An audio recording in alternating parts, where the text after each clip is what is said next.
Kahit na absent sa impeachment trial ni Chief Justice Renato Corona, may mga patutsada pa rin si Senadora Miriam Defensor Santiago sa paglilitis. At kasabay nito, inihirit ng Senadora ang kanyang bagong pick-up lines. Saksi si June Veneracion.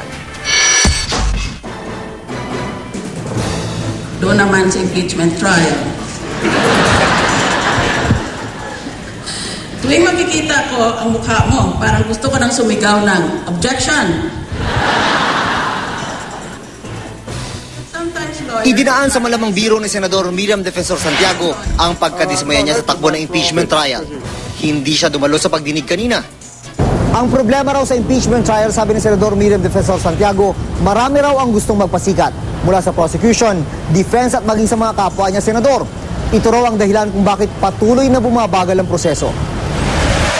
Every senatorial is eager to spout pious nonsense about impeachment just to get free media advertising ahead of the campaign.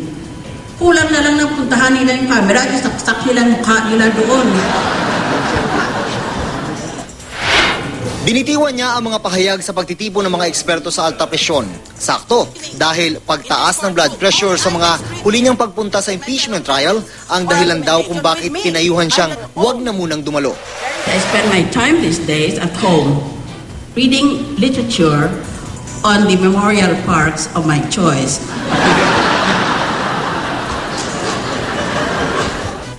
I don't really mind death. The only question about death is whether there is sex after death.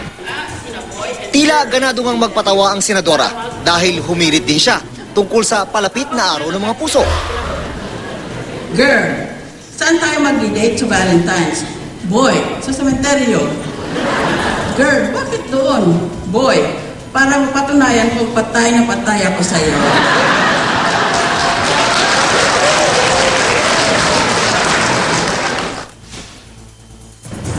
Ang love, parang bayad sa jeep. Minsan, hindi nasusuklian.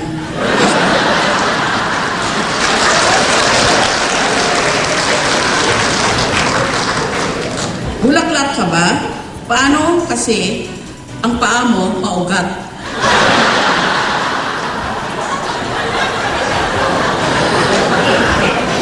Ang sabi nila, an apple a day keeps the doctors away. Kung gwapo magandang doktor, ayaw pa na nga ng apple. Gusto kitang kasuhan ng trespassing.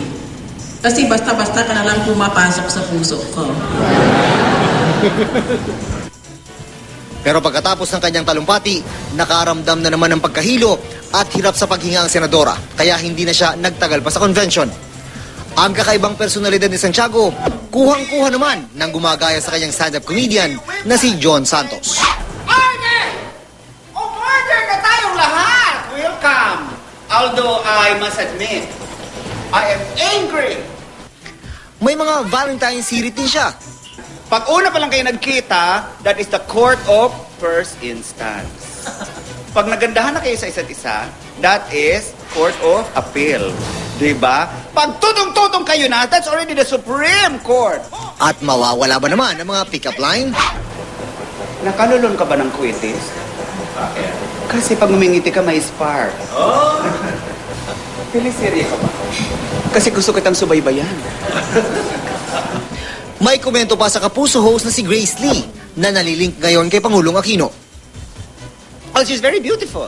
And erudite, she's very verbose, she knows how to speak very well, she does have the educational background, but I don't think she is as intelligent as me. Where did she go? You know, I went to international universities. I was born not only with the proverbial silver spoon in my mouth, I was born with a dictionary in my mouth. In fact, the dictionary was named after me, Miriam Dictionary.